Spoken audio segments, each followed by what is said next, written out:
New Luka Doncic 2, highest quality basketball shoes, mabibili lang sa halagang $3,199. I-click lang ang link sa comment section. Ang laban para sa 2024 NBA Finals ay nakatakda na. Ang Boston Celtics at Dallas Mavericks ang magtatagisan para sa championship kapag nagsimula na ang serye sa susunod na Biyernes sa TD Garden. Maghanda na mga tagahanga ng Boston. Babalik si Kyrie Irving sa TD Garden para lalaban sa titulo kasama sina Luka Doncic at sa natitirang team ng Mavericks. Magiging kaabang-abang ang atmosfera sa Garden, lalo na't hindi gaanong nagustuhan si Irving matapos ang kanyang kontrobersyal na pag-iwan mula sa Boston 5 taon na ang nakalipas. Ito ay isa lamang sa mga kwento na maririnig natin sa build-up ng 2024 NBA Finals. Ang Mavericks ay may kasamang karisma at kagandahan sa pangunguna ni Doncic at Irving, samantalang ang Celtics ay ang pinakamagaling na team sa liga mula ulo hanggang paa. Narito ang paghahambing sa darating na laban ng Celtics at Mavericks. Paano nakarating ang Celtics at Mavericks sa NBA Finals? Ang Celtics ay nasa lugar kung saan inaasahan silang makakarating sa halos buong regular season, kung saan nagtala sila ng 64-18 record patungo sa top seed sa NBA. Tinalo ng Celtics ang Miami Heat at Cleveland Cavaliers sa loob ng 5 laro sa unang 2 round ng playoffs, bago nila winalis ang Indiana Pacers sa Eastern Conference Finals. Ang Mavericks ay nakuha ang ikalimang pwesto sa Western Conference na may 50-32 record sa regular season.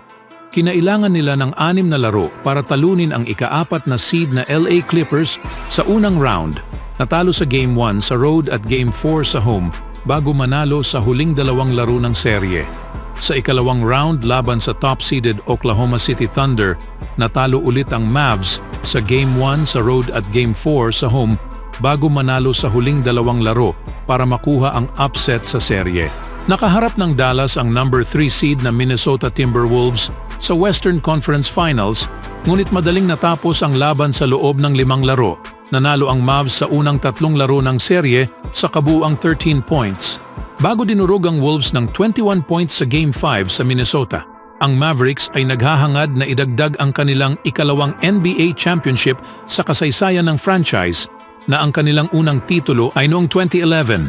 Ang Celtics ay naglalayon para sa ika-18 championship ng franchise, ngunit ang una mula noong 2008, Celtics versus Mavericks sa mga number stats. Ang Celtics ay may average na 111.4 points per game sa postseason, pangalawang pinakamahusay sa NBA, kasunod ng Pacers na may 113.9 points per game, mula sa 48% shooting overall at 36.8% mula sa 3-point range. Ang depensa ng Boston ay nagpapahintulot ng 101.3 points per game, ikatlo sa pinakamahusay sa postseason na ito, at ang Boston ay nangunguna sa lahat ng may plus-negative 10-point differential sa playoffs. Ang Mavs ay may average na 107.9 points sa kanilang 17 playoff games, nakapag-shoot ng 47% overall at 37.2% mula sa downtown. Ang depensa ng Dallas ay nakatutok at nagpapahintulot lamang ng 103.9 points per game, ika-6 sa pinakamahusay sa postseason na ito, na may mga kalaban na nakakashoot ng 44.5% overall at 35.6% mula sa 3-point range.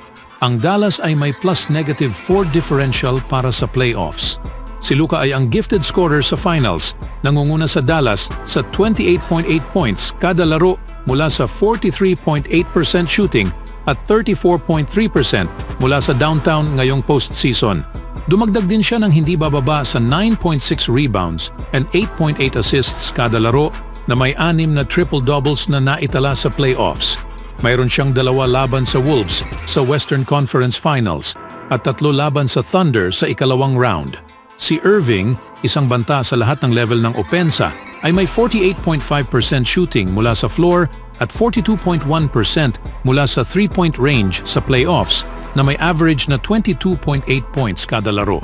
Nakapagtala si Irving ng 30 o higit pang puntos sa 6 na beses sa postseason, kabilang ang 3 beses laban sa Wolves.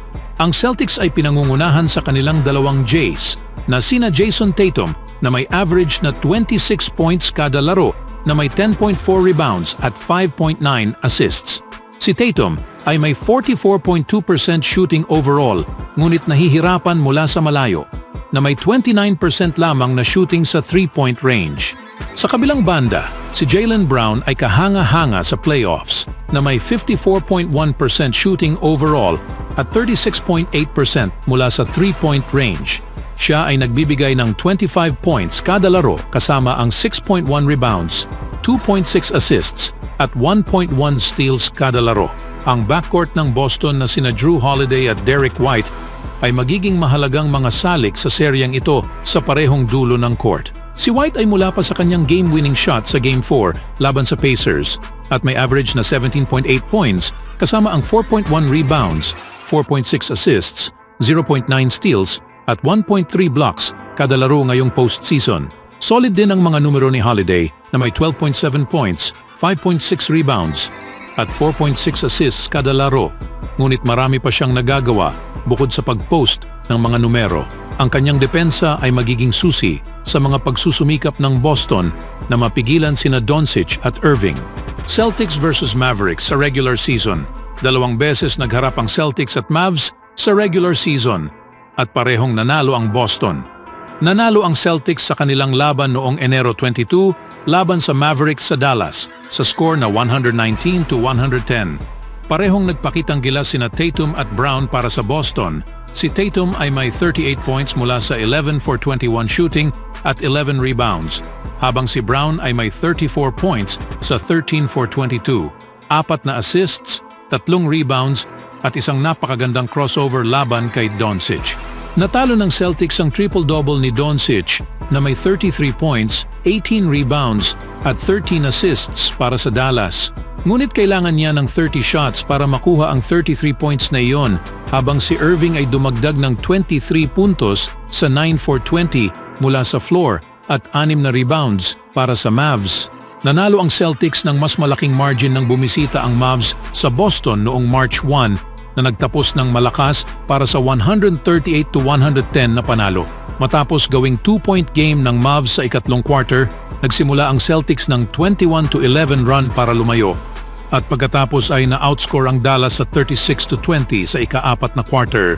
Pinangunahan muli ni Tatum at Brown ang laban na may 32 at 25 points respectively, habang si Porzingis ay nagtala ng 24 points laban sa kanyang former team. Muli na namang naging magician si Doncic na nagtapos ng 37 point, 12 rebound at 11 assists, triple-double. Si Irving ay dumagdag ng 19 points ngunit nakashoot lamang ng isa sa kanyang 7 tres habang bumubusi na ang boss tuwing nahahawakan niya ang bola.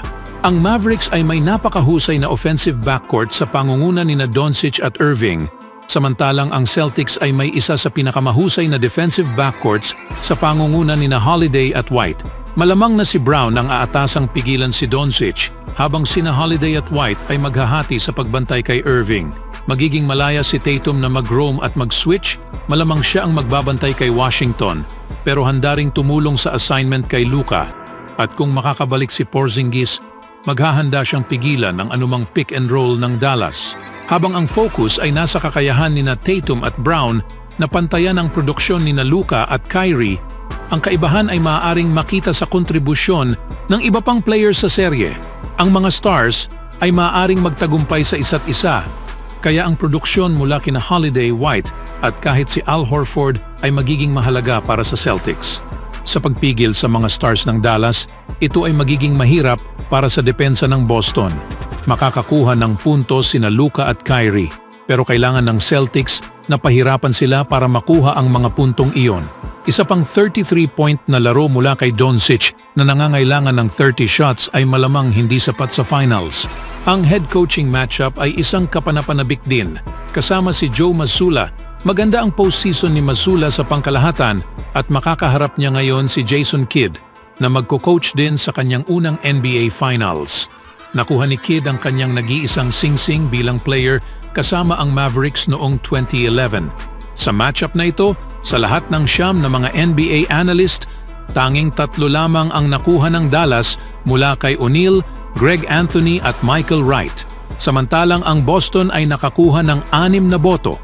Bagay na naging underdog ang Dallas sa series na ito. Ano sa tingin niyo mga kaibigan? Always do it on my own, so I gotta get through it. And the only thing I know is to love what I'm doing. Never give up, never slow, till I finally prove it. Never listen to the no's, I just wanna keep moving. Keep my head up when I act, head up, that's a fact. Never looking back, I'ma keep myself on track.